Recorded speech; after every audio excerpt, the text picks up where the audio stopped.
வணக்கம். பிஎம் கிசான் திட்டம் சம்பந்தமா நீங்க ஒரு வீடியோவை எங்களுக்கு அனுப்பி இதுல வர்ற செய்தியில எது உண்மை எது வதந்தின்னு கேட்டிருந்தீங்க. ஆமா. சோஷியல் மீடியாவுல ஒருத்தர் ஒரு தேதி சொல்றாரு, வாட்ஸ்அப்ல வேற ஒரு தகவல் வருது. ரொம்ப குழப்பம் இருக்கு. இந்த மொத்த குழப்பத்தையும் சரி பண்ணி உங்களுக்கு தேவையான தெளிவான தகவல்களை கொடுக்கறது தான் இந்த உரையாடலோட நோக்கம். ஆமா, இது வெறும் பண அறிவிப்பு சம்பந்தப்பட்ட விஷயம் மட்டும் இல்ல. லட்சக்கணக்கான விவசாய குடும்பங்களோட அடுத்த சில மாதங்களுக்கான திட்டமிடலையே இது பாதிக்கும். கரெக்ட்.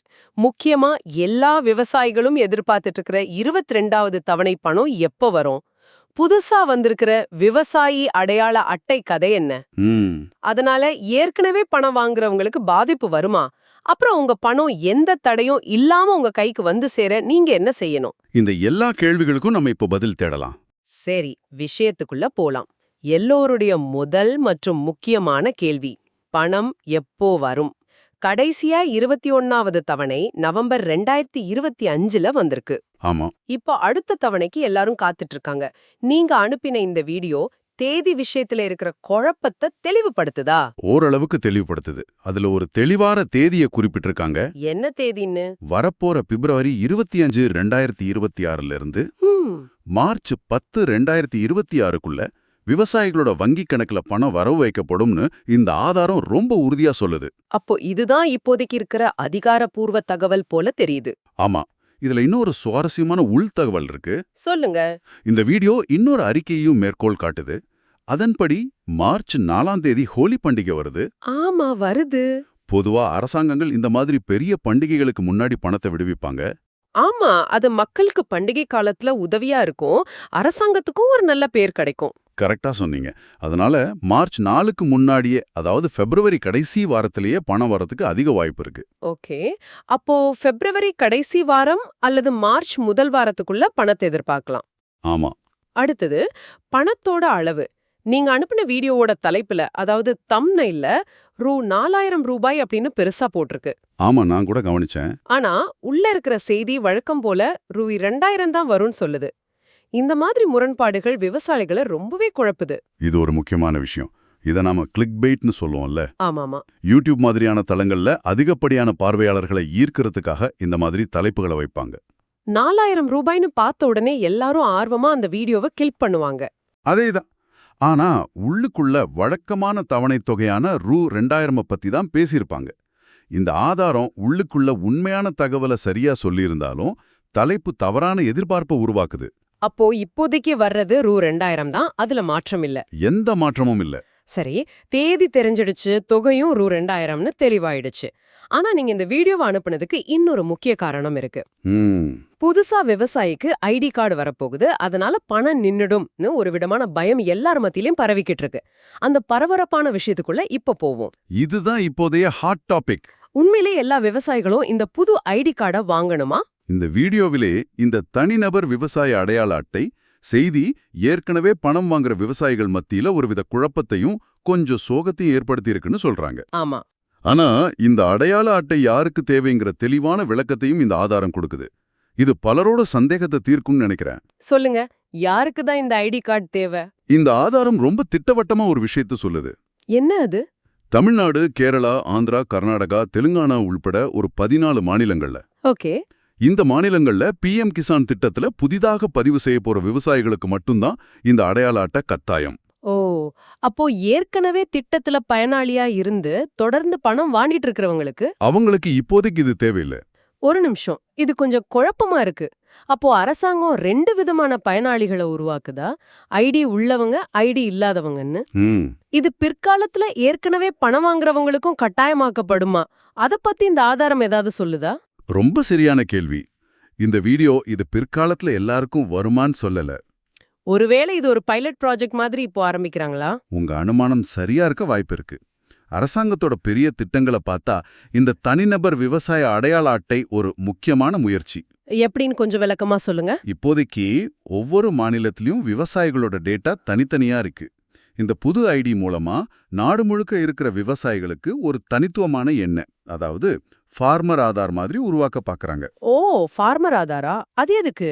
இதனால ஒரு விவசாயி என்ன பயிர் பண்றாரு, எவ்வளவு நிலம் வச்சிருக்காரு, என்னென்ன அரசு சலுகைகள் வாங்குறாருங்கிற எல்லா தகவலும் ஒரே இடத்துல கிடைச்சிடும். அப்போ திட்டமிடுதலுக்கு ரொம்ப உதவியா இருக்கும். அதேதான். உதாரணத்துக்கு ஒரு பகுதியில் வெள்ளம் வந்தா அந்த பகுதியில் எவ்வளோ விவசாயிகள் பாதிக்கப்பட்டிருக்காங்க, அவங்களுக்கு எவ்வளோ நஷ்டஈடு கொடுக்கணும்னு துல்லியமா கணக்கிட முடியும். சரி சரி, புரியுது. அதனால இது இப்போதைக்கு புதுசா சேர்றவங்களுக்கு மட்டும்தான் என்றாலும் எதிர்காலத்துல அது எல்லா விவசாயிகளுக்கும் பொதுவான ஒரு அடையாள அட்டையால மாற வாய்ப்பு இருக்கு. ஆனா முக்கியமா நீங்க கவனிக்க வேண்டியது 22வது தவணை பணத்துக்கு பழைய பயனாளிகளுக்கு இந்த ஐடி கார்டு தேவையில்லை. கரெக்ட். அதுதான் இப்போதைய நிலைமை. ஓகே, இது ஒரு பெரிய கவலையை நீக்குது. அப்போ ஏற்கனவே பயனாளியா இருக்கிறேன்னா என் பணம் எந்த தடையும் இல்லாம வரணும்னா என்னென்ன விஷயங்களை சரியா வச்சிருக்கணும்? அதுக்கு ஒரு செக்லிஸ்ட் இருக்கு. இந்த ஆதாரம் அதுக்கு ஒரு செக்லிஸ்ட் மாதிரி ஏதாவது கொடுக்குதா? ஆமா, தெளிவான ஒரு சரிபார்ப்பு பட்டியலையே கொடுக்குது. 3 முக்கியமான விஷயங்களை நீங்க உறுதிப்படுத்திக்கணும்னு சொல்லுது. 3 விஷயம் தானா? ஆமா, இத சரியா செஞ்சிட்டா உங்க பணம் உங்க அக்கவுண்ட்டுக்கு நிச்சயம் வந்து சேரும். சரி, அதுல முதல் விஷயம் என்ன? முதல் விஷயம் EKYC, அதாவது electronic know your customer. Okay. உங்க ஆதார் விவரங்களை வச்சு நீங்க ஒரு உண்மையான பயனாளியான ஆன்லைன் மூலமா சரிபார்க்கிறது தான் இது. நீங்க இதை முடிச்சிருக்கணும். நீங்க EKYCன்னு சொல்றீங்க. நம்மள் பலருக்கு இந்த வார்த்தை பரிச்சயம் தான். ஆனா கிராமப்புறத்துல இருக்கிற ஒரு விவசாயிக்கு இது எவ்ளோ சுலபம்? இந்த ஆதாரம் அதை விரிவாக சொல்லல. ஆனா நடைமுறையில என்ன நடக்குதுன்னா, விவசாயிகள் அவங்க பக்கத்துல இருக்கிற பொது சேவை மையத்துக்கு போய் கைரேகையை வச்சு இதை சுலபமா முடிச்சிடலாம். சரி, ஆனா இதுல ஒரு பெரிய சிக்கல் இருக்குமே. என்ன சிக்கல்? நிறைய பேரு நான் போன தடவையே பணம் வாங்கிட்டேன், அப்போ EKYC சரியாதான் இருந்திருக்கும்னு நினைச்சுக்கிறாங்க. ஆமா, அது ஒரு பெரிய தப்பு. சில சமயம் தொழில்நுட்ப கோளாறுனாலேயோ இல்ல அப்டேட் பண்ணாததுனாலயோ அது செயலிழந்து போகலாம். அப்போ என்ன செய்யணும்? அதனால PM கிசான் வெப்சைட்ல போய் அப்பப்போ நம்ம ஸ்டேட்டஸை செக் பண்றது நல்லதுன்னு இந்த ஆதாரம் மறைமுகமா சொல்லுது. சரி, அப்போ EKYC ஸ்டேட்டஸ ஒரு முறை செக் பண்ணிக்கிறது நல்லது. 2வது முக்கியமான விஷயம் என்ன? 2வது, உங்க வங்கி கணக்கு ஆதார் எண்ணோட இணைக்கப்பட்டிருக்கணும். அது நேரடி பண பரிமாற்ற திட்டங்களுக்கு ரொம்ப அடிப்படை தேவை. ஆமா, ஆனா இதுல ஒரு சின்ன நுணுக்கம் இருக்கு. என்ன அது? நிறைய பேரு அவங்க பேங்க் பாஸ்புக்ல ஆதார் நம்பர் பிரிண்ட் ஆகி இருந்தாலே போதும்னு நினைக்கிறாங்க. அதுதானே ஆதார் இணைப்பு.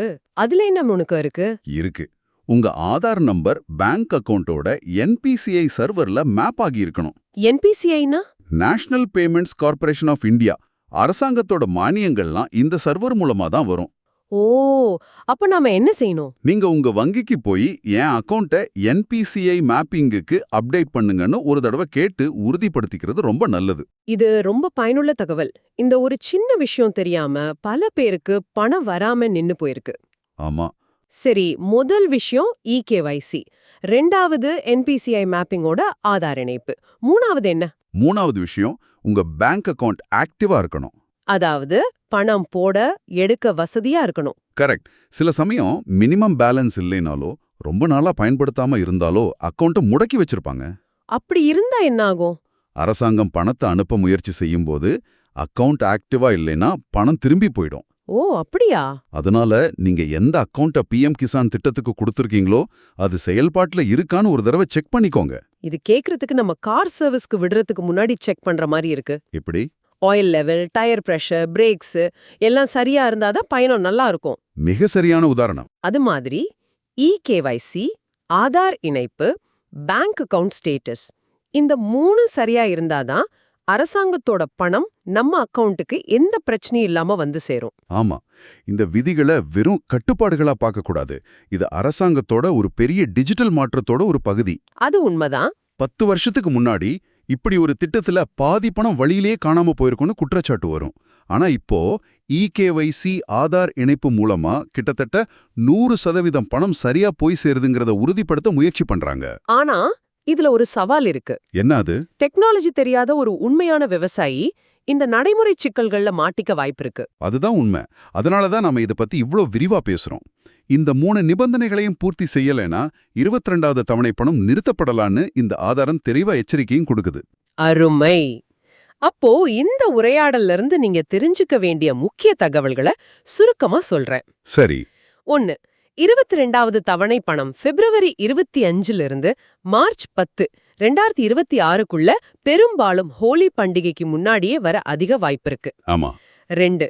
பரபரப்பா பேசப்படுற அந்த புதிய விவசாய அடையாள அட்டை இப்போதைக்கு தமிழ்நாடு உட்பட 14 மாநிலங்கள்ல புதுசா பதிவு செய்யறவங்களுக்கு மட்டும்தான் கட்டாயம். சரி. ஏற்கனவே பணம் வாங்குறவங்களுக்கு எந்த பிரச்சனையும் இல்ல. 3, இதுதான் ரொம்ப முக்கியம். உங்க பணம் தடைப்படாம வரணும்னா உங்க EKYC ஸ்டேட்டஸ் ஆக்டிவா இருக்கா, உங்க பேங்க் அக்கவுண்ட் ஆதார் NPCI சர்வரோட இணைக்கப்பட்டிருக்கா மற்றும் உங்க அக்கவுண்ட் செயல்பாட்டுல இருக்கான்னு ஒரு முறை சரி பார்த்துக்கோங்க. இந்த 3 ரொம்ப அவசியம். இந்த 3ம் சரியா இருந்தா உங்களுக்கு எந்த கவலையும் இல்ல. ஆமா, இந்த ஆதாரம் பணம் பெறுவதற்கான வழிமுறைகளையும் தேதிகளையும் பற்றி தெளிவா பேசுது. ஆனா நீங்க சிந்திப்பதற்காக ஒரு கேள்வியை விட்டு செல்கிறோம். என்ன கேள்வி?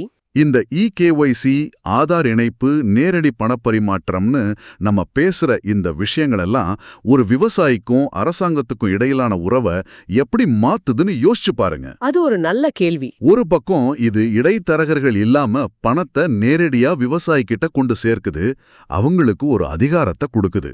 ஆமாம்.